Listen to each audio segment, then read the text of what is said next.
So some of the things we want to talk about. I'll just. Well, I think You want to? Yeah, you're gonna. from a format standpoint, one of the things that Phil and I talked about, and Phil is real focused on, is trying to make sure we involve you guys in the discussion. This shouldn't be about Phil and I giving our philosophy on running the business and what we do. It should be about you guys sharing. This is basically a peer group. In most cases, very few competitors because there's just one person in an area, maybe two. So you should have a chance to talk about some things here that you don't get a chance to talk about in your own shop. So the other one is my mom wants to see how all this works. So the video today is for my mother. Now the truth is we're going to do a promotional kind of put together some pieces. This will certainly be edited, okay? But that's why the camera guys are here, and they are professionals. Oh, I'm sorry. Oh, yeah. Yeah, way back. Yeah. You know, Oh, that's the other one. We do not have accents, okay? Yeah. So we're hopefully be able to be understood. West Coast and a Southern accent accent, with a tad bit too much. And we will not ask you to pull your chairs away and face each other and talk about things, okay? Yeah, all the touchy-feely stuff is over with, guys. Yeah. Girls. But you know, that was one of the things that was cool. I mean, I know 10 years ago, if we would have tried an exercise like that, 3/4 of the room would have said, I'm going to the bar, and just walk out and gone, okay? And that says a lot about us as an association. I think we're a lot more comfortable about being together relationally, and so that was kind of that was a cool thing, and it's way out of my comfort zone. So some of the things we want to talk about, supply. Yeah, supply is probably one of the things that we should have some discussion. Again, one of the, Phil's comment about no accents, no slides. Everybody here are operators in some shape, form, or fashion. I think we just need to have a little more down-to-earth discussion about where we think supply is going to be. It's completely unpredictable, just like the weather long-term, but at least short-term, it looks like that there's going to be some supply in the next 6 months. Whether in the second quarter of next year it's going to continue on depends on what happens with the election and the economy and what happens around the rest of the world. That's pretty much what Phil and I both have picked up from having conversation with leasing companies and some of the other steamship lines, some of the other suppliers and new manufacturers. Pricing is down right now with new manufacturing. First time it's been down in quite a while. Most of what I'm hearing is that enjoy it while it's down because it's not going to stay down. So you may want to look at taking advantage of an opportunity here in the next 5 or 6 months with the new pricing. So, and a lot of locations, the price for a used 20 is not that far away from the price of used versus new. I mean, and there might be a lot of justification for us to look at converting, or I'll just say replacing, turning over some of our fleet, because there's some good deals on single trip boxes, at least on the West Coast for sure. Yeah. yeah. It's a cyclical thing now? Do you feel like the supply issue is a cyclical thing at this point, or is it just pretty much? Well, I'll tell you what. Again, in the interest of trying to get other people involved, I'm going to pass the mic to Mark DePasquale and Tom, if you don't mind. Yeah, here's Mark. Right. Right back Right. to your left. You remember Mark, don't you, Tom? Yeah. Is this cyclical? Are we in a pattern where in 2 months, 3 months, everything's going to be different anyway, or do you have a clue? I think you have two.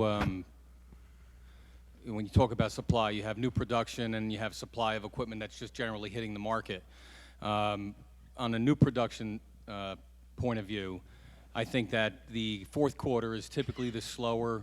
Well, actually, I shouldn't say this. Third quarter sort of slows things down, and I think that we start to see more building from a historical standpoint. We start to see more building in the late fourth quarter, beginning of first quarter. Right now, there's plenty of new containers on the ground in the Far East, so I don't think we're going to see a lot of new building in the near term, although there may be some companies out there taking advantage of the low price right now. It's probably the lowest it's been in a while. Yeah. But I would say that from a new production standpoint, I think the price will change, and it will go up and down with the number of orders that are being placed. And typically, first quarter is probably the time that you're going to see more orders come in. The peak period for the leasing business is typically second quarter. second, third quarters when we start to get a lot of leasing. Now, this year was sort of an anomaly. We didn't see much happen in the third quarter.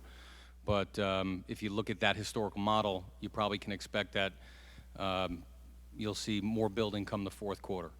As far as equipment on the ground, just regular operating equipment, the older equipment, I think that there's definitely a softening in the international market. I think that as new production price comes down, you're probably going to see lines be a little bit more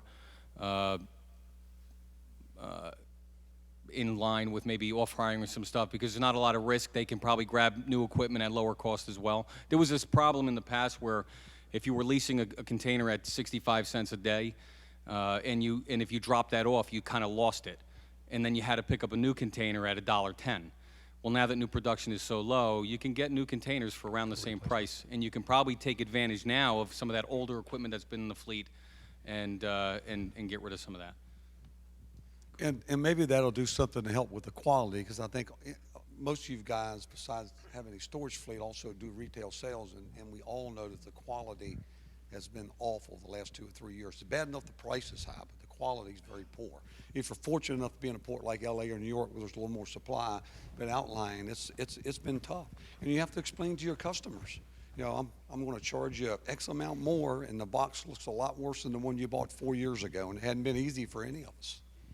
You know, I'll just say one other thing. I think, and we talked about this, Rick, you really need to understand your local market. I've said this in the past, because what the people in New York are seeing or in LA is not typically maybe what Rick is seeing in Atlanta. So you really need to understand your import-export market and your local market, understand really what the equipment flows are, what's coming in and what's being loaded out. It's really going to be an indicator of what you can expect in terms of equipment availability. You know, I agree with you, Mark, but we all get the sheets that show inventory availability, and my experience, and a number of people have shared this with me, is LA is kind of the harbinger of what's going to happen. And if you see inventory building and sale inventory building, people with lots of equipment in LA, you know that eventually things are going to be better, maybe just for the short term. At the same time, if you see no equipment in LA, you start figuring out alternatives, because that means that pretty much everybody's going to be out. And I've just seen that over years. I mean, does anybody else share that opinion that's kind of, yeah, Dave? Yeah. All right. Anybody else with some thoughts or some impressions about market equipment availability? Yeah, bud. Hang on just for a second for the mic, Yep. if you don't mind. In regards to new equipment, I've seen a lot of trends where you got a lot of these manufacturers making a lot of 20s, and not that you cannot find 40s and 40 high cubes and such like that. There seems to be a lot more of the 20-foot boxes in availability. I think that might have something to do with manufacturers' willingness to create this new equipment at whatever may have been higher prices. Is there going to be potentially any better variety of equipment coming up here soon? Well, I mean, first question are the rest of you sensing a general shortage, or I'll just say a lower availability of both used and single trip 40s? Standards, not high cubes, 40s. Could just be me. But as far as new equipment is what I'm referring to. Yeah. Seems to be, it may just be in my area where I'm trying to find some newer 40s, and Well, there seems to be a lot of 20s available. And You know, not as, and the general rule of thumb is you go back on the used market and look what was being built 12 to 15 years ago, and that's pretty much what's going to be available today. And because the international shipping business has pretty much migrated away from a standard 40, I think for those of us that use used boxes, we probably need to be planning on using high cubes as part of our rental fleet. Does that, people agree? Is that, yeah? Yeah, sorry, but I have no clue why the leasing companies are still charging the same price for a 40, or is charging more money for a high cube when there's much, at least on the West Coast, much better availability of high cubes. I could explain that. Okay, the reason for that is that when you have transportation to inline points, you do it via flatbed, and to find the low boy to do the transportation makes the high cube less desirable. Yeah, harder to move. Yeah, somebody else? Another comment? You just mentioned to start using high cubes in the fleet. Is that what, rather than a regular standard 40? Just because the availability is going to be a lot easier? Yeah. Production of standards is pretty much going away. They're just about converting completely to high cube. So it's just a matter of time, folks. So when that cycle finishes, what used to be a 10 to 12-year cycle, that cycle is now 12 to 15 because of the depreciation schedule. Steamship lines are holding on to them longer. But if you go look what the production was as we moved down, so 8, 10, 12 years from now, that's about all that's going to be coming out. I mean, it'll be a rare thing to see a standard box. Is that new units that we're talking about, or is that the cargo worthy window watertight units? Yeah, I'd that suggest come off? actually both. Both. All right. Any more thoughts? Honors, yes. Oh, got you one. I mean, we've had a shortage for some time, and the impression is the shipping lines are hanging on to their equipment longer, leasing companies are hanging on longer. Does it mean that the qualities of the containers that will come into the secondhand market when they start to come are going to be in a lower condition or worse condition than they were before? So maybe question directed to Mark. Well, I think the average age, I think you're going to find, since a lot of the lines kept equipment for a couple of years longer than what they normally would have. As I explained before, when production cost was at $2,800, we were leasing that equipment on long-term lease for $1.10 a day, let's say. They had equipment in the fleet that was 60 cents a day. So it made sense for them to keep that equipment longer because the difference of getting rid of it and getting the new. So to answer your question is the average age of that equipment is staying in the fleet longer, so it's going to be older. Does that necessarily mean it's going to be in a lot worse shape? It's probably going to be worse. I guess it's more probably in line with who's using it, how they kept it, that kind of stuff. Because I think you still might have a good container with a Maersk line versus maybe it's someone else. So the guys in the storage businesses 15, 20 years ago were predominantly used boxes. That's about all you used, you painted them. The pricing now is so high for the used equipment, you're seeing more and more people use new containers as part of their lease fleet, domestic lease fleet, for obvious reasons. Would other people share that opinion? Yeah. But you know, to that point, you show me a 20 that's the same age as a 40, and I'll show you a rough-looking 20 and an okay-looking 40 usually. 40s don't get beat up because of the type of cargo they carry. All right? Yeah, Corey. Does this is just purely a question on the leasing side. Because of the utilization rate, is there competition driving down those lease rates, or is that pretty much just being called by the leasing companies and taking everything they can get? And does that play out for the secondary market at all? I mean, Mark, you probably could answer. Maybe the simple answer is not really. I think, I'm sorry, repeat the question again? Well, I'm just wondering, with the utilization rate being so high, at some point, are you going to get competition on those lease rates, and does that play out anywhere in the secondary market, or not at all? Is it just No, is it actually going up? I mean, I don't see how really that plays out in any kind of competitive issue. I mean, our competition is based on really our business and the core business. It doesn't really play out in the aftermarket. The other thing is that pricing is based almost completely on the new production cost. It's not really a competitive issue. Really what it boils down to is what the return is of any leasing company, what their expectation is. So typically we're looking at, for a long-term lease, you know, you could have returns of between 12 and 14% RPEC, which is really how that's driven. So the competition is, any kind of competition you're getting from a new production price is really based on when you're buying the equipment at what price. It's really not, you know, it's not much based on, you know, pricing is sort of set, and there might be some flexibility on what leasing companies are willing to accept as a return. But for the most part, what the purchase price was at the time the equipment was purchased, that's probably more of a valuable piece of information for you as a buyer 13 years later. That's a nice thought, Mark, but give me a break. Yeah. Today, the boxes I'm buying from Yeah. you at X dollars cost you $500 less in Shanghai. True, but that's only on we're not going to sell the box for less if the market's higher. True. But it will drive it the other way around. We may not sell it because we can't. Yeah, that's true. But it's, I mean, we'd be silly to sell it for $500 just because we bought it for a lot less. it's I mean, if still the a market's demand- up here, that's where we're going to sell it. It's still demand and supply. You know, right now, there's just not any supply, so they're able to get a lot higher prices for boxes that are in much poorer condition than what any of us ever paid before. All right. Okay, we're going to talk about what I'm calling the 7-year rental. And there's really 3 scenarios. And the first one is it's been on rent for 7 years, as well as 6 other boxes, and your customer discovers for all those 7 years they only really had 5 boxes.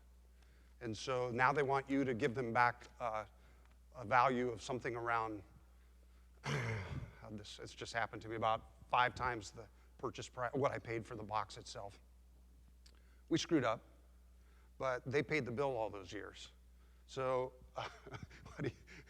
and they want all their money back. So what do you all do? I want to hear from some people. What do you do, Rick?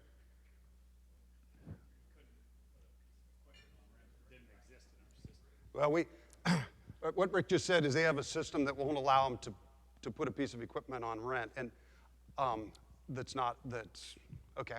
But okay, go ahead. But we did run into a similar situation, and I can't remember exactly what it was, but it was, $7,000, and we gave it back. Yeah, mine was 7. Yeah, Dave. You finally do an audit and you find out I haven't billed this guy for 2 years. What are the chances are that he's going to go, oh, sure, 2 years? Here's the check for it. So, 'Cause I've done that too. It's the reality. It goes both ways. And my limited experience is you don't get that money. Now you start billing going forward. All right. Somebody else? Somebody who hasn't shared? Yeah, bud. I have a side shoot question of that, where a customer's rented for 7 years, and they say, come pick it up, and it's not there. And they've signed for the lease, they've been renting it, paying for it. Now they say, oh, you picked it up 2 years ago. All right. That'll be the 4th scenario for my 7-year Okay. box. So then let's do, anybody else with experience about how to deal with a situation where you've collected a substantial amount of money for nothing? Buy him a box? Yeah? Okay. Well, I negotiated with this customer. I said, there's some culpability on your part. For some reason, you were paying me all that time, and the unit number was on there, and on my side, I assumed that you were actually reading the invoice when you were paying it, and we settled at 50%. So, yeah, Mark, who'd you? Oh, I was just thinking, Phil, on that. If they've rented boxes for 7 years, you could reasonably make the assumption that they're going to continue to rent boxes. Just offer them a free rental, and you don't have to give any money back right away. yeah. Right, I think you look at the circumstances around it, they make a good point. Do they keep the boxes? Are they going to? They've already paid you 7 years rent on 7 boxes. You gain, plus 2 boxes for 7 years, but they had 5 boxes that they paid on. How good is the customer? I think there's a whole thing that has to be weighed. And typically you work a deal where you give them free rent on going forward, so you're not having to have a lot of cash out of your pocket, but I do think you would do something, or we would. Okay. All right. Then let's go to Brian's scenario. So, I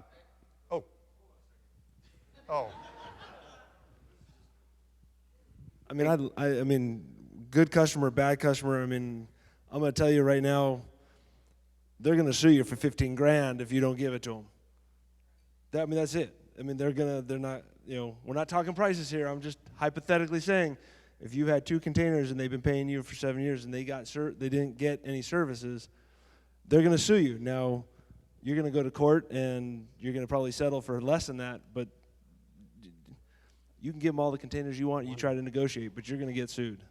okay. And by the way, there's no right or wrong answers in this room. Oh, Amy. This is why if your boss is moderating, you sit further back there. Go ahead. Just kidding. I wouldn't think twice about it. I'd give the money back. That's what I would do. There'd be no question. Part of what we do in our office is our whole philosophy is to always put the customer first. That's how you grow your business. That's how The word of mouth comes into play, and if everybody's on board in your office and they see you setting those examples about how you treat your customers, it's going to pass down all the way down to the guy out in the shop. It's a philosophy, and it works. It's worked for us. Integrity in an office is contagious. And when that's the core value of what you do in any business, it doesn't matter whether it's container business or whatever it is. And I'm not saying that you have to give the guy all the money. You have a discussion with the guy and talk to him about what the fair amount. Maybe it's giving him all the money, maybe it's half or whatever it might be. But I think it's really important as a business owner what you communicate to the people in your office, that how you deal with customers, because they'll learn to respect you and you will respect them, and that will continue throughout every philosophy, everything that you do, whether it's buying paint or whatever it might be. Yeah, I had a similar situation with a trailer with a customer that had it out, I think, about 3 years, and we did an audit and figured out that we weren't billing him for it. So it came up to about $4,000, and so I cut a check and I went in and sat down with him and, said, hey, we made a mistake. Truly sorry. We're going to pay your money back, and I mean, he's not going to go anywhere else now. I mean, he's, just the honesty side part of it and the relationship, he really appreciated it, and he was just, You guys are making me feel mean. Well, it is a he market. took more trailers on rent, so To your point, it paid out. it becomes a marketing opportunity, is what it becomes, right? And you're back to the word of mouth thing. I mean, anybody this guy talks to, he's going to, about the container, he's going to tell that story. So what do you spend in the marketing? I mean, that's also the other part of it, kind of unintended consequences. All right, Walter, and then Brian, and then we're going to move on to the next one. Okay. Well, I think the first thing you have to do, which what I do, is you have to have proof of delivery, and you have to have proof of pickup before you could even have this discussion that you billed somebody for so many times. So once the customer says, hey, I paid 7 years for a box that I returned, okay, I give out a slip. When they pick up my box, give me the slip. And then I cut the guy a check. Okay. For all this time, or paying for some service that you didn't get for 2 years. I mean, it's easy enough to, when you're looking at thousands of invoices, and to slip by on a low monthly rental on a container. Honestly, how would you feel, and what would you do? You'd go back to the company and ask for your money back, wouldn't you? Well, I mean, I'm feeling like we're in Monday morning session, and No, I understand, but that's no, truthfully. I think you should try to work the way you want to be treated. Truthfully, yeah, that's what pisses me off is Sam's Club keeps renewing my membership, not me, okay? And I don't like that. And it would help if I just actually contacted Sam's Club and canceled the membership. So it's on me. Yep. All right? So in a way, it's on him as well. And that was my response to the customer is, because, and not to make this complicated, but the customer had their own systems and they admitted that they messed up. Okay, and that came up in the conversation, but I think that we as a group could also be well served to focus on the concept of goodwill and customer first, especially when you can identify that it's not the customer's fault. The customer has some responsibility, but it was truly, we screwed up. Yeah, and I should have given him back all the money, but I didn't. No, actually, they off-hired 2 boxes the next week. But you're the one that brought this question up, by the way. I know. But this is exactly why this session is good. It's an opportunity to have a conversation about something maybe hadn't took place in your office yet. Something you need to think about. Yeah. Yep. Mark? I was just curious of what did you do for your inventory control for those 2 boxes? That was actually, you maybe weren't in last year's session, and those of us who were there and talked about inventory control and believe that at least for most of us, those 2 words can't be put in the same sentence, okay? You can try, and it's a part of it is again, it's only as good as your drivers and your input people and your billing and that ability to cross-reference and check everything. And I'm sorry, I'm neither staff nor do I have the time. It's just not I need a anal retentive person to work for me. so no, Dave. I'd be interested to know how many of you still use a T-card system in addition to all the other backups that you have for inventory. We talked about this last year too. Amazing. Yeah, they're beautiful. What's a T card? I love it. Actually, when I bought out Bill Bennett, he had all these racks with T cards. Total old school guy. But I looked at all that and I said, and I threw it all in the dumpster and hauled it all away. And what they are, Corey, is it's a racking system, and on the top, and it's a card that has a T on it. It's a T shape, so it'll sit there with the top part shown, which is the unit number, and then you divide it up, and this is the yard, this is what's on rent, or this is maybe what needs to be repaired, okay? And then you move the cards around, and every time you move a unit, you pull that card out and you write delivered to customer so-and-so, or contract number so, put it in, and then you move it over out of the yard and put it, and it's a wonderful system.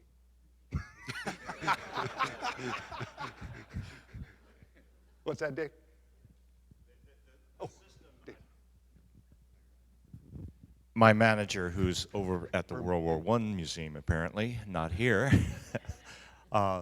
is about my age also, and he is absolutely anal on this. And several times he's gone through that T-card list and gone back and shown that our Excel spreadsheet and the other inventory deal was off by 2, and the T-cards ended up right. So it was kind of bizarre. Yeah. Well, you know, this also kind of goes to a problem from an audit standpoint. I'm not talking about outside audit. All of us audit standpoint is that one of the things we try to do is do a physical inventory of the yard every 30 days or every 60 days. We send one guy out and do a physical inventory. And when you find something wrong, if you catch it in 30 or 60 days, you avoid a lot of this stuff. So, I mean, invariably, we have an independent trucker, we have a guy that loads it up and writes it out, and we have a checks and balances there because we get that interchange. The trucker bills us, you compare that, and then what goes out to the customer. So there's checks and balances. But even in that process, mistakes happen. And the audit is the check all for everybody. It doesn't matter whether you got 15 containers or 200 sitting in the yard. It's a good thing to do either every month or every quarter to do a physical. Yep. So it's Eric, right? Well, yeah. Did you find the 2 units that he was talking about? I'm sorry, what's that, bud? Did you locate the 2 units that he was talking about? The 2 that were missing, did you Oh, locate them, or did you have numbers actually, assigned? It was only one box, and I sold it back in 2000 and something. I don't know. Well, long gone. it brings me to another question, and this is my issue. If I can shift gears just to get the heat off of you there for a minute. Thank The reason I was asking is I've had units on lease at a customer site, and I don't know, I'm opening this up. We've had a big problem in the Dallas-Fort Worth area with containers coming up missing. We have a couple guys that will, they are actually delivery drivers for local companies, and they will actually go to our containers on lease, take pictures of them with a camera phone, put it on Craigslist, list them as a container for sale, show up with a customer, show the customer our box, actually sell that box, and tell them that you're responsible for having your own delivery because we don't do that. And they will actually send a truck over to pick up our container and haul it off. That container goes missing, that customer's still paying. I show it out on his job site. You know, it's a big problem, and we've actually worked with the Dallas police on it a little bit, but it's a mess. Yeah. It's part of interstate commerce and a federally protected asset. So if the local police department doesn't have enough authority to get somebody for, let's see, felony larceny, you can go to the federal laws that protect transportation, freight, and interstate commerce and probably come out with a better score on the person if you run them down. All right, but and this is now we can. We're going to switch over to Brian's question, which was you go to pick up the container and it's not there because who do we know is responsible for the container when it's on rent? All right, so then what do we do?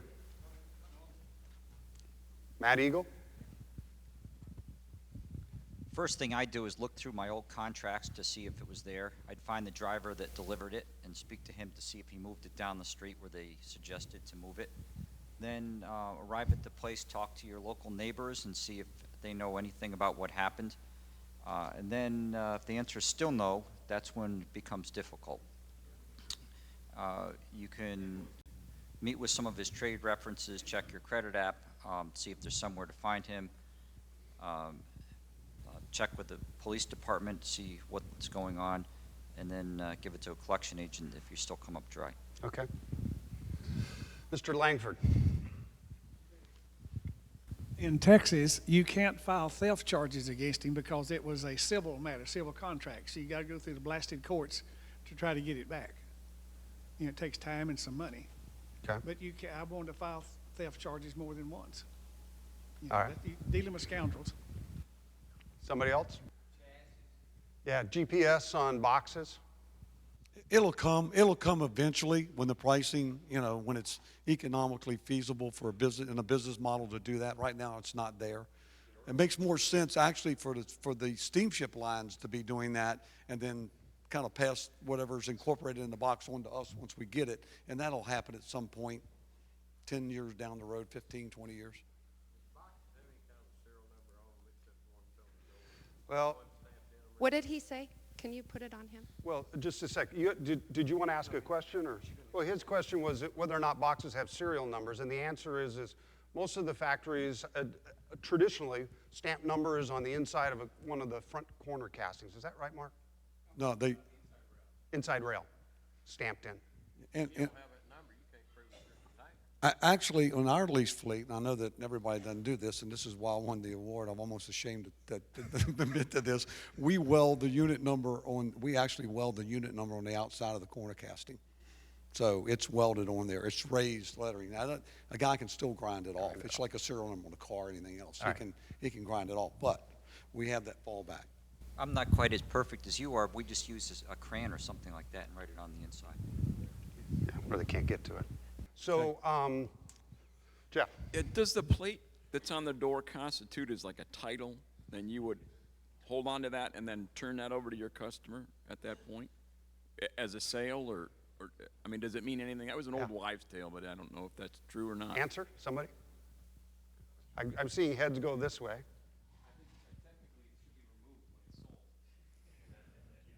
Actually, you know, Mark, I'll challenge you on that one again. I'm sorry, but okay. And I think if you start to stamp out the plate, then the plate becomes null and void, right? Sealand used to drive me nuts because they'd rip that thing off of every sale container back when Sealand was Sealand. And years ago, I met with ABS, and they said they had no clue why. And I met with Coast Guard, and they said they had no clue why. They said it doesn't make any sense. And so I don't know. You can ask for your, you know, and obviously all Your leasing prefix. companies and steamship lines request you remove the markings that have your name on it for obvious reasons. But as far as the number itself goes, maybe the prefix, but that's it. Well, yeah, I agree. I understand, but Yeah, I can tell you we're not taking, I don't know anybody in the room is going to bother to take that tag off of there. Yeah, yeah. Actually, no. We all signed that bill of sale that says we're taking it off, Mark. All right. Well, I will say on the question of unit number, I've gone into small claims court with the invoice by which I purchased that container that had the unit number, and the invoices that I was invoicing that customer with that had the unit number on, show that to the judge and say, see? And I think, you know, at least California is known for common sense. That's a joke. And so, I mean, it worked. That worked in front of a judge. He was fine. He didn't need anything after that. Okay. Yeah. We need to move on. Yeah, we do. So now we're going to go to the next scenario on the 7-year box. Customer wants to buy it after renting it for 7 years. What do? Share your ideas, folks. Is this box, by the way, is this part of your lease fleet or is this part of your sale fleet? It's one of my rental boxes. Oh, okay. 7 years so ago. You tell that customer this is part of my lease fleet. This is not part of my sale fleet. You want to buy one? Oh, yeah, no problem. We'll sell you one. We'll sell you that one for today's price. All right. So, actually, we're going to go back here first. Just hold on for a second. okay. Now. Yeah, so I'm sure a lot of us do it. You know, a customer they start out thinking renting's a good idea, and then they want to buy the unit. And whenever it's a long-term customer, as soon as we get that call, I just groan inside because there's never a win situation. They think that after renting it for 7 years, they should own it by now. In fact, you should probably send them another one because they should own 2 by now. You know, and so it's always a lose-lose. I try to paint scenarios like if you ever rented a house where you thought you were going to own it in the end, you know, rent is rent. Oh, yeah. I feel bad that you've rented it for that long, well, from your perspective. But, you know, when yeah, Right exactly.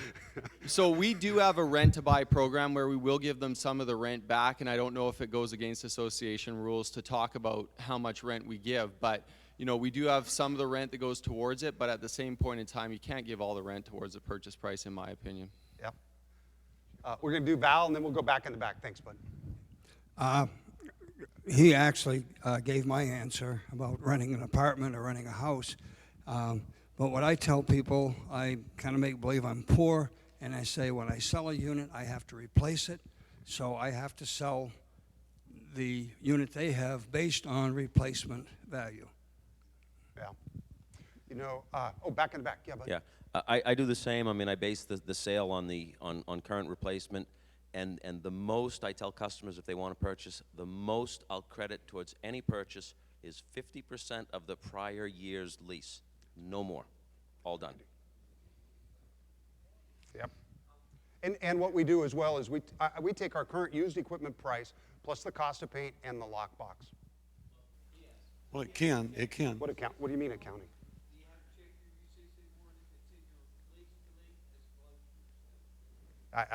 Some of us, Brian's remark was whether or not there's a UCC filing against that box. And if you've borrowed against it, there most likely is, especially if you borrow or if your lender knows what they're doing. And that's also an easy way to declare it a lease unit and have another discussion about selling. No, just to clarify that UCC, typically the bank will allow you to turn over your equipment as a natural course of business. If you sold a larger chunk of your rental fleet, for instance, they would want to be updated. Okay. But that's not the case 100% of the time, and you do have that tool to use with your customer. This is part of my lease fleet. If you'd like to purchase one, we can do this.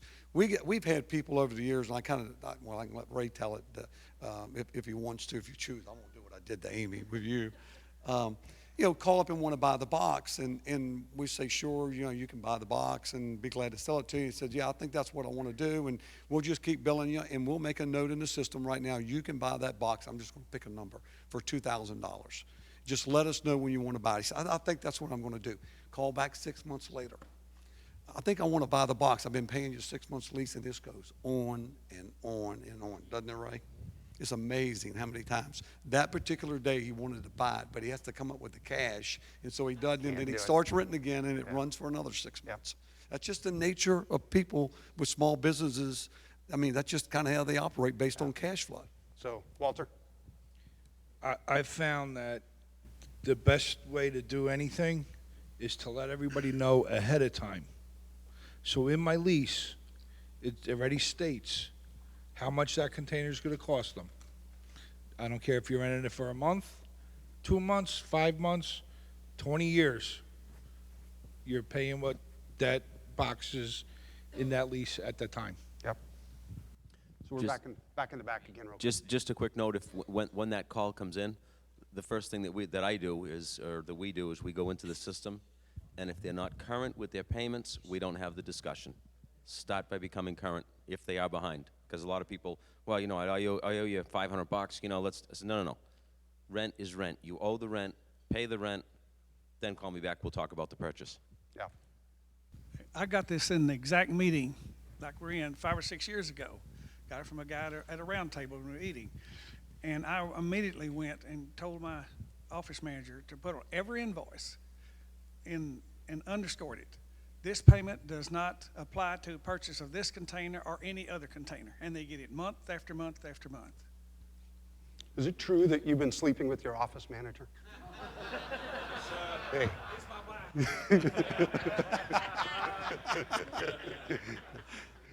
It's kind of fun. We know each other too well, huh? We all do. It's cool.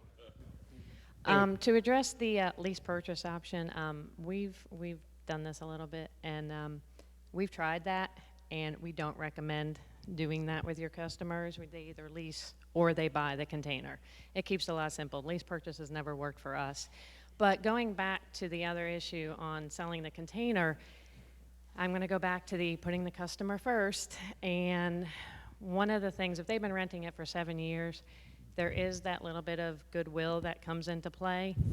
And what I have found, and all the customers I've dealt with over the years, sometimes they just need something. It doesn't have to be half the price of the box. It doesn't have to be a lot. It just has to be something. And it makes them feel like you heard them. You've taken their side into account. And there goes that word of mouth again. There's future business. And so it's all part of the process. Thank you. Cool. And, you know, Amy, that falls in line with I think the last point of the business, the name tag guy, which was about how to get your customer to feel like they're in control, you know?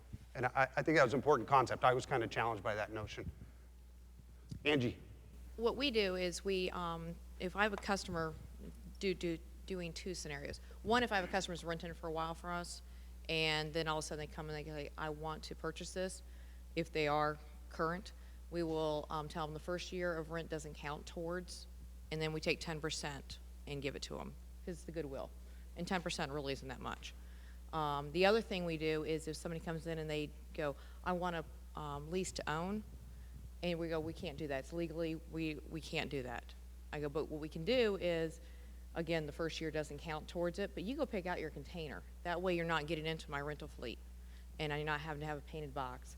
They pick it out, they rent it until, and I said, you can put down X amount, however much you want on top of it, and that will go towards the purchase of the container. Okay. So that gives them, but what it does is it keeps you out of that legal situation, because if you put on there on your contract, and this is Florida, I don't know about any other state, in Florida, if you put on your contract that you, the value, or not the value, that they have the option to buy, you no longer have the ability to go and put that person in jail for not paying for it. Now it becomes a different legal. So we just put the value on there, but never tell them, you know, this is how much. So you have to watch you have to know what your state does. In lease purchases from receivable issues, over the years, we found that like 75% of our receivable problems were lease purchase customers. And when I did it for GE around the country, it was almost 50% of our receivable problems. So we just completely stopped doing it. All right. Yeah, two more. So Anders and then Eric. So Anders. I just want to make a comment with regards to lease purchase. In bankruptcy law, there's something called conditional sale. And if you do a lease purchase, technically your customer is buying a portion of the container. And in case he goes bankrupt, that portion is then under the control of the bankruptcy trustee. And it doesn't matter if he owns 1% of the container, he's going to claim he wants it. Compared to if you're renting, then you can go and say, this is my container, take it out of the bankruptcy. So you lose control of the container if you do lease to purchase. Okay. Eric. Yeah, we only credit back up to 3 months if they want to purchase it. We also will sell the container at our wholesale price to that customer, because if they've rented it for a year or more, we'll credit back to 3 months. But we actually will sell it to them at a higher, on a lease to own on a higher interest rate. But every month that they do not pay that box off in full, the interest rate goes up 5%. And they usually don't want to do that. So it kind of handles, but I'm kind of like, if I say no, I'm shooting them in the face kind of thing. They look at you like you just, took their prize winning pig, So, you have to give them some kind of a solution, but it has to be an immediate payment, so I don't have a problem where, like what you were saying earlier, where they call you up 6 months later and then you're faced with the same thing. Because usually it's a point where they're trying to stop a bleeding somewhere. I've got this payment that's going out every month, even though it's $100. I need to do something, so I need to stop it now, and I throw a bunch of money at it if I have it. But if you're going to kill me on it, then I'm not going to do it. So that's typically what we do. Okay, let's go to the fourth scenario. So you've got a box that's been on rent for 7 years and you have never raised the price. Do you raise it and risk losing the customer? Or just let it ride?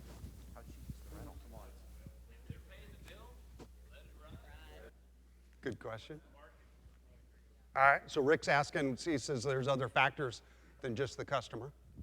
Yeah, what's the market conditions in your local market like? If nobody has containers available and you're renting it for $100, let's say, but the market's at 150, raise it to 110. Okay. Somebody else? Matt Eagle? Essentially, if a customer isn't paying their bill, I'll put it in this way, okay? If a customer isn't paying their bill, that's a great time to raise their rate because it gives them more incentive to empty it. And also, if the rental rate is too inexpensive, then it's a good time to raise it as well. All right. Somebody else? I'll make a comment from my past experience. I would tell you if someone's paying a bill for 7 years and you call them up to raise their rate, there's a good chance they're not going to realize they're paying that rent and they might turn it in. Okay. Somebody else?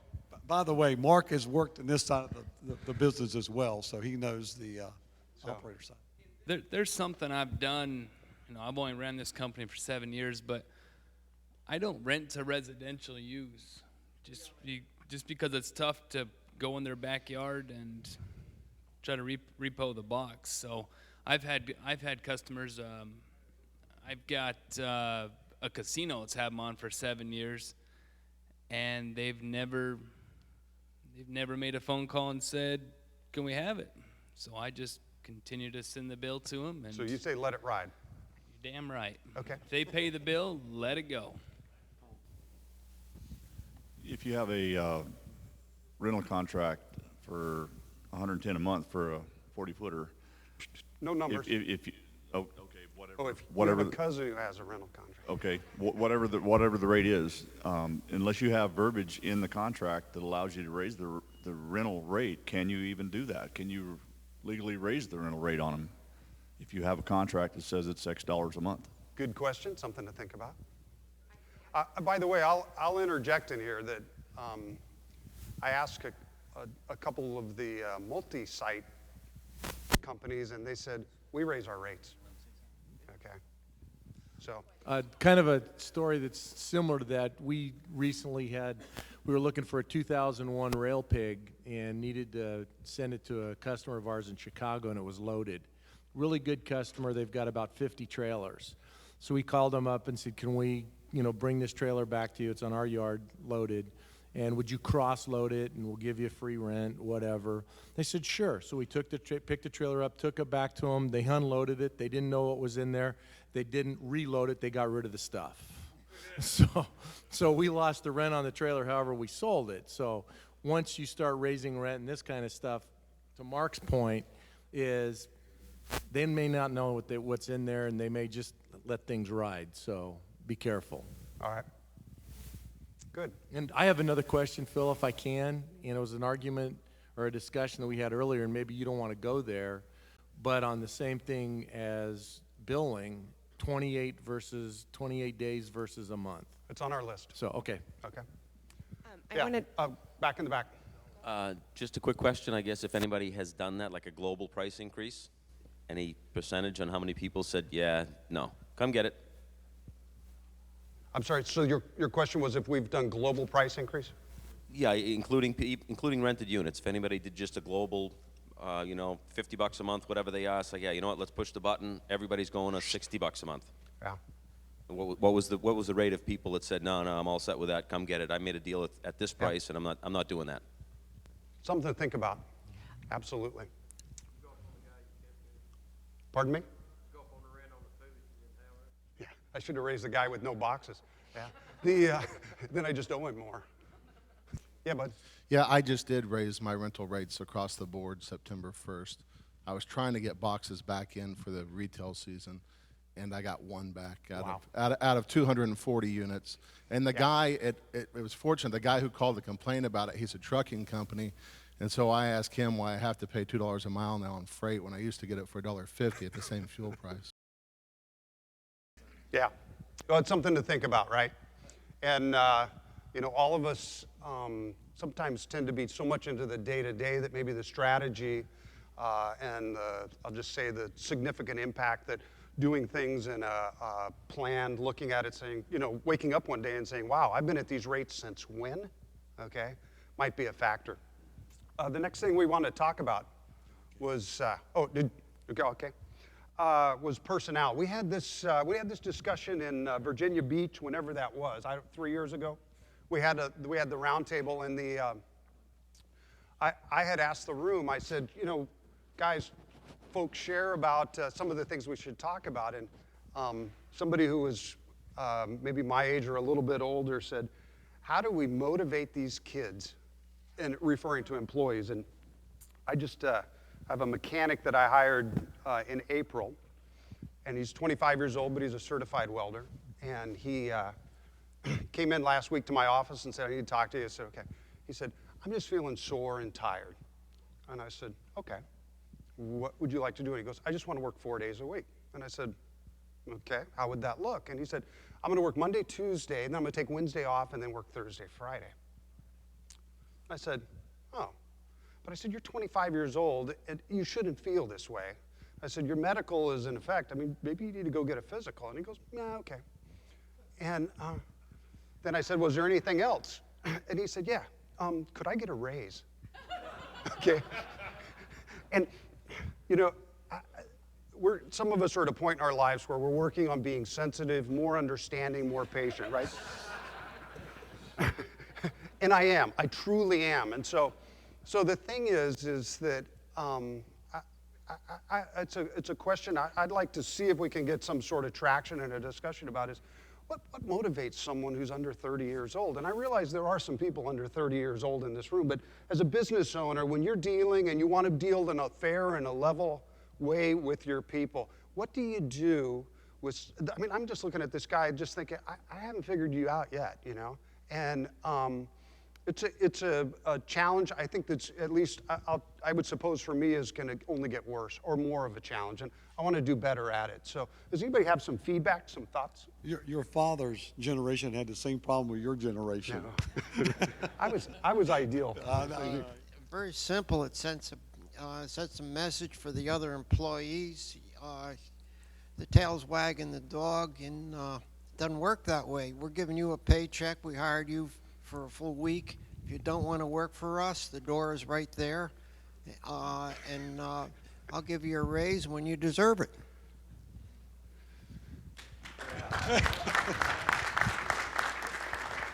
That was the sensitive side, right? Yeah. I used to be that way. Actually, there's somebody probably here who I talked to yesterday or the day before who said that if their drivers, if they finish the month with all the unit numbers on their paperwork, oh, yeah, Dave, all the unit numbers on their paperwork, no customer complaints, and no missing parts off of the truck, and, you know, we go down that list, they give them $100. And we just discovered that the frame that holds the mirror on my delivery truck is actually stronger than the door it's mounted to. And that cost me $2,500, you know? And so there's a lot to be said for $100, you know? I like that, Dave. Somebody else have something to share? Ways that we motivate people. Dig deep, dig deep. Eric? I told him, yeah, he can go to 410s, but he came to me on a different level. He said financially it was costing him X amount of dollars to drive back and forth each day. And my answer was, if you can produce the same amount of work in a 410 schedule than a, why not? 5/8, I'm fine with that. But if he'd have told me, asked me for a raise right after that and did all that, I'd have told him, hit the bricks, I'm done, I don't need you. But I'm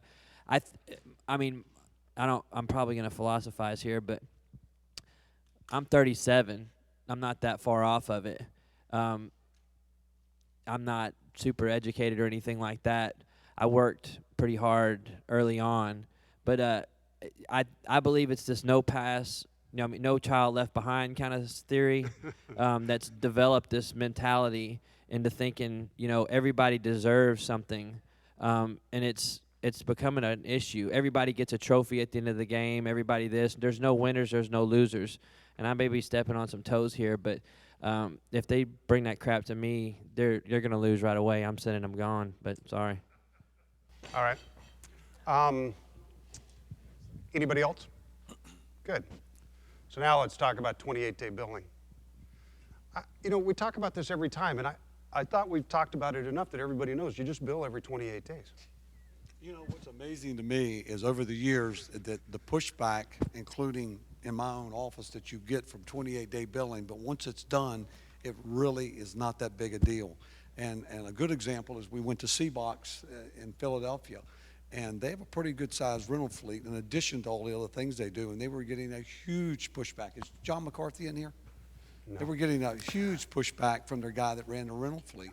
There's no way in the Northeast you can kind of go through this process and you can change from the monthly, we'll lose all of our customers and all that stuff. And so they said that was 8 months ago. Said, go down there and talk to him now. He's like, this is golden. He said, I think we had like 7 customers that complained. Those customers, they left on the monthly billing. They changed everybody else over to 28 days, and now they're picking up a full month, which is, and I know we've had other people here going through that transition. Hold on, Dave. Caputo-san, go. I was just concerned. I don't know that we can talk about pricing philosophies and you know what the implications of it. I don't know. Is that part of the pricing philosophies or no? Is that okay? We can talk about billing cycle. Okay. I just want to make sure because you know obviously there's you know for most people in the room that you know it's fairly obvious that you know you get another billing cycle, 13 cycles in the year. It's you know if you're not, you're missing out. Hey, it's 1/8. You know that. We did it about 5 years ago. I was very reluctant to do it. We have a customer base of maybe 600 people. We had 2 people call, and all I did was prorate theirs.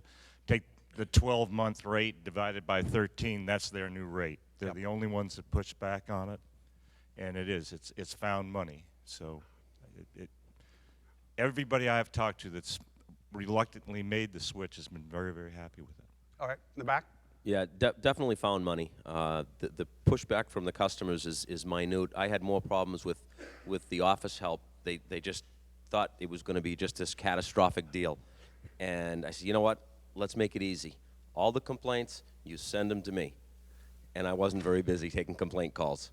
But yeah, that's the best thing going. Cool. And it is an industry standard, not only in our industry, it's also an industry standard in the leasing for construction equipment standard. I mean, all of them use 28, well, I shouldn't say all of them. 95% of them use 28-day billing cycle. All right, Corey? On the other side of that, I know just in my conversations when I'm talking to customers, you don't talk about 28-day cycles in a normal language. So, does anybody have some suggestions about their Yep. We just call it their sales period. You just call it a billing period. Well, we try and stay away from the word month. That's exactly what I was going to say. All right, back and back again. Just one quick comment. Yeah. If you go to 28 days, make sure it says 28 days on the face of the document that they sign. Yeah. If it just says month or something like that, and it has a from and through date, it's got to be on the face of the document if you have to take them to court. They say, no, I'm not paying. Well, I'm sorry to be frank, but I would hope most of this room understands that. Okay. Amy? I was one of those pushing back in our office for a long time, didn't want to do it because I have to do the billing, so I didn't want to have to go through the process of all the changes that were necessary to make this happen. We started up a new rental fleet in June, so we didn't have to switch customers, so it was an ideal time for us. And so I was a little bit more open to it, and we set up our billing system. Our computer guy changed it, and I have been converted because when we ran billing before, everything was done on the first of the month. And we had 1,200 units out on lease at one point in time, and that's a lot of billing to do at one time, and it's always there at the first of the month, and you can't miss it. You can't have that day off. But now I run it almost every day, and it takes me 5 minutes. It's a quick process. I run it, and it actually is a simpler process than what we used to do. And that it's wonderful. In addition to getting the additional revenue, in my mind, it's a no-brainer. You know, and I'll add to that, Amy, because what we do is if the box went out on a Tuesday, we start the billing on that Tuesday and every 4 Tuesdays thereafter. There's nothing more confused than a customer who looks at a prorated first invoice, okay? Because you're introducing it to them and they're going, well, you said, and it, yeah, so. Well, yeah, no question. this also helps cash flow, obviously. I mean, if you're billing on a month-around basis, you're not getting that big beginning of the month kind of surge and then, you know, kind of meager the rest of the way. All right. So let's go on to damage waiver. Who in here charges a damage waiver? 1, 2, 3, yeah. And the rest of us, why don't we?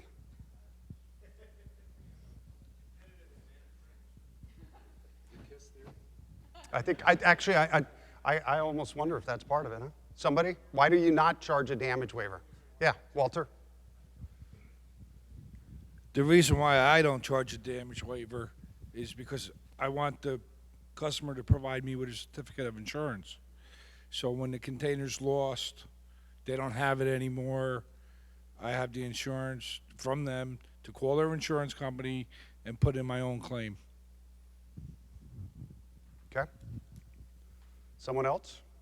We actually make that optional. You do not have to get the damage waiver if you provide us a certificate of insurance, and so that way it covers us both ways, you know. And frankly, the damage waiver only is for the value of $250, so you know, so it's not going to cover for the loss of the container, and in a lot of cases, it doesn't cover for a majority of the damage if it's fairly significant.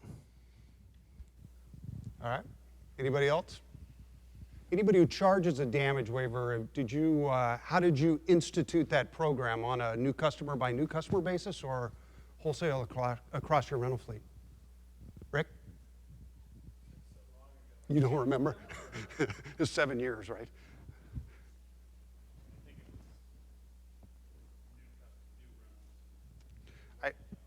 There was this is secondhand information, but a company in Southern California that went ahead and did the conversion and found that there was little to no customer resistance with existing customers. 10%. Shh. Anybody else? Experience? I have severe trepidation about doing this, by the way. Or storage trailers more subject to damage than boxes? Yeah, I would too. I don't know. I have no experience and don't want to in storage trailers. Yeah, Matt? Oh, we charge a damage waiver, but it's not for major damage. That's still on them. All my damage waiver is for minor damage. Oh, really? Yeah. And it's specified that way. All right. So major damage is still on them. Somebody drives into it. I mean, certainly $7.50 a month is not going to cover that. Sure. You know, or whatever your percentage is. Yeah. We have the damage waiver available on a voluntary basis. It's not mandatory, and we've been toying with doing it for a while so that everybody is required to get it or provide a certificate of insurance. I guess our fear is very similar to Phil's and many of the other people in the room, that we're afraid that they'll bite our head off and there'll be problems where in reality it probably won't be the case, and we should just move forward. So He just can't do it. It's not possible. I'm not good at mics. I just don't want to kiss the mic. But as I was saying, you know, the damage waiver we have is on a voluntary basis, where we ask the people if they want it. And it's nothing that we institute to the customers or require them to have it. Part of the reason that we don't require everybody to do it is more fear than the actual reality of the results itself. And I can see that Phil has the same concern, and many of the other people do. And I just wanted to get some experience from other people that have gone that route and see what sort of resistance they've received. Phil and I have thrown out a bunch of topics. What we'd like to do, if anybody here has some subjects that you'd like to talk about and get some feedback from the group, you're having problems doing something, kind of a best practices, whether it's with painting, delivering, your lease agreement, whatever it might be. I know you guys, I mean, this is a great opportunity with other operators in the room for you to share, or for them to share with you their best practices. So if anybody have any questions? I have a question. We're starting to hire a Class 1 driver, CDL, and it's mandatory for a drug and alcohol policy. But I like the idea of, and I was asked if we could enroll our under 26,000 vehicle as well. And he said, no, you're subject to discrimination, but unless you do it for all your employees, because there's no mandate for him to be in a drug policy. So if he ever gets disgruntled, he can file a lawsuit against you that you discriminated against. Just a pointer there. I don't know if anyone else has come across that yet. We use owner-operator, so I'm not any help with this one. I got a different question here. I'm sure a lot of us do business with Walmart. My question is, who prorates? Like, it seems like they try to dictate how we run our business. And I want to know, you know, I'm on a 28-day billing cycle. If it goes out on, you know, the 16th, and then they turn it back, or, you know, their next rental date comes up, and they've had it for a week. My question is, how many here prorate that? Before we start with that part, it's mass merchandisers. Okay. Right, Okay. right. All mass bad. merchandisers, no matter what that particular company was. Experience? First of all, this is great. I mean, this is our business. Everybody's sitting here, and I appreciate what these guys have done. It's interesting to hear everybody talk. We talk about everybody's positions. Besides this gentleman here, I'm probably one of the oldest people in the industry. And let me tell you, right is right, wrong is wrong. We can nickel and dime our customers if your business model shows you're making a nice profit. You don't have to worry about 28 and 30 and waivers and all this other stuff. If it isn't, you don't. In the case of in the case of mass merchandisers, we have a minimum 1 month rental. We're not a daily rental company. We're not a weekly rental company. We're a monthly rental company. Some of the mass merchandisers has forced me, which I give nothing away, to do prorate. So I've started prorating, not because I wanted to, but it cost me probably $30,000, $40,000 a year. But I'm still making 50, 60, 70% a year. Why do we worry about such minor things? But we do have a monthly rental, nothing less than a month. So I think what a lot of people do is have a minimal billing period to mass merchandisers. So it's either 2 months or 3 months, depending on what territory it is and whether a billing period is a month or whether a billing period is 28 days. Dave? We have a minimum rental. After that minimum rental period is met, then we will prorate. Joe Verdi. $100, let's say it's $90 a month. So if you divide that out, it's $3 a day. But they do it by the day. If you go to a rental company and rent a piece of equipment, it's going to be $100 a day, $400 a week, maybe $1,000 a month. So when you go to prorate, you try to take it back and try to get, you know, more than just a $3 rate per day. I'm just using that hypothetical number. But if you do got a prorate, if you get put in a corner, you got a prorate, try to prorate at a higher number. Because I mean, if they're going to 2 days in a cycle or 4 days in a cycle or the first full week or whatever, try to get more than letting them break you down to a daily rental and just dividing your rate by that 28-day or by that 30-day cycle. Okay. Lou. We work with a 12-week minimum, which is 3 billing cycles. Now, if the customer goes into the week of the new billing cycle or any portion of it, we'll forgive it. Once he gets over that, he pays for the full billing cycle, for the next billing cycle. And I want to comment, please. This goes back to keep it simple, stupid. And if I'm making a sale on the phone and someone brings up prorate and stuff, I said, well, my competition's going to beat you with a pencil. And that's how they're going to beat you. And at that point, that's when I sell and close the sale. Next year, we're going to have, Brian's going to do just a breakout session on Keep It Simple. Somebody else. Any other questions? Yeah, man. Regarding shipper-owned containers, for export. There seems to be as many people as you can ask the question, there's that many answers as far as neutralizing them, and a lot of people used an NONU prefix, which come to find out that actually is owned by another company.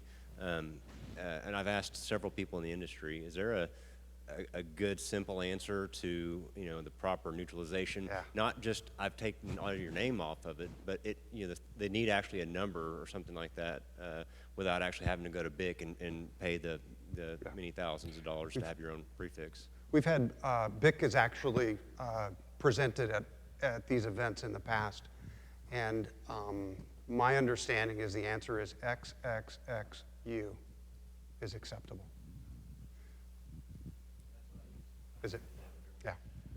Yeah, one thing you need to be careful is custom conventions on container actually requires the prefixes to be registered with BIC.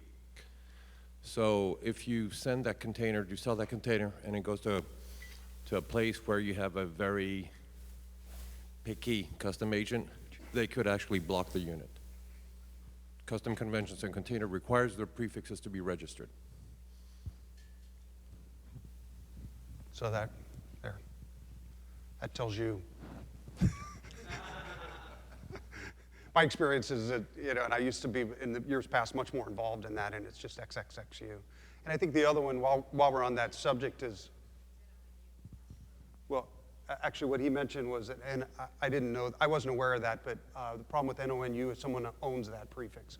But the other thing I was going to mention was cargo-worthy survey, and I think that's been, especially over the last 5 years, increasingly required for shipper-owned containers, and it can be problematic, especially at non-water inland locations. And it's something what I tell customers in every case is to talk, when they're going to book it with the shipping line, find out what they require and get them to be very specific, and then deal with it.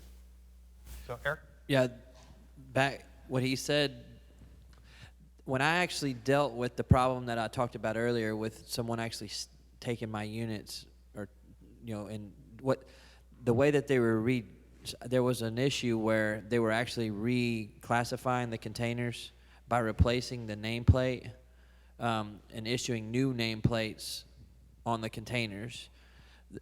The actual the guy that was in charge of vehicle theft in our area, who was working with the FBI, actually told me it was illegal for us to actually remove that nameplate once it's assigned to that container. That it was actually very similar to a almost like a VIN number, but I don't want to hurt nobody's feelings because I know Florence is listening. So. Yeah, I don't think I would agree with that, but that's okay. I mean, do what you're told, right? Somebody else? Problems. If you had a Well, I was going to mention, I was just talking to Joe, if you think the industry is going to high cubes on 40-foot standards, it seems like a lot of the container-only trailers are, at least where we are, there's a lot of 13.6 bridges. That our equipment providers better get on board with that. I know some of the decks are close to 4 feet. That isn't going to work down the road if that's where we are. Yep. Anybody want to answer that as far as their experience? Delivery trailer with a high cube on it being over height.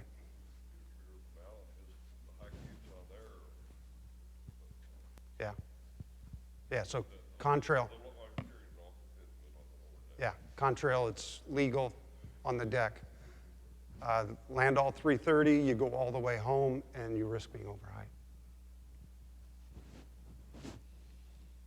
I changed my tractor to low profile tires, by the way, because we had that problem.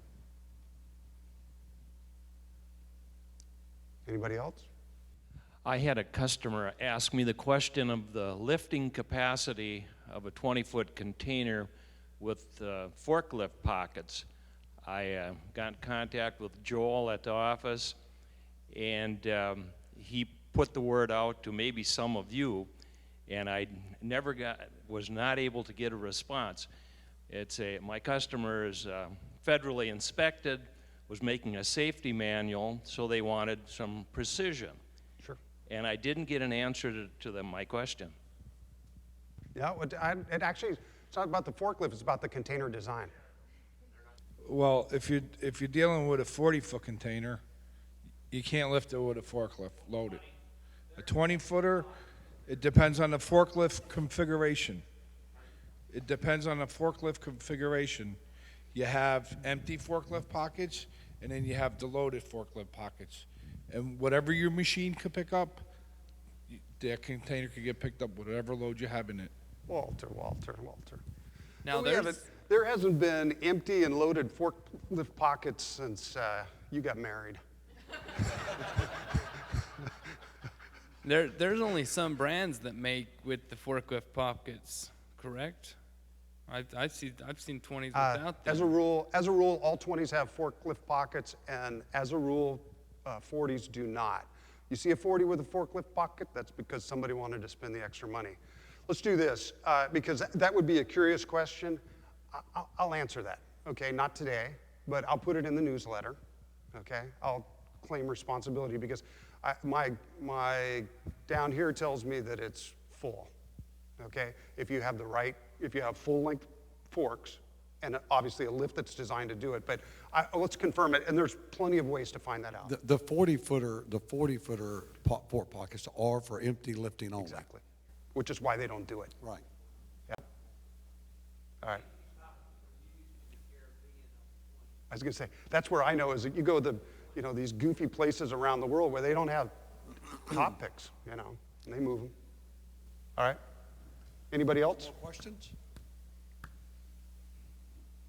All right. You guys have been more than kind. Very attentive. Thanks.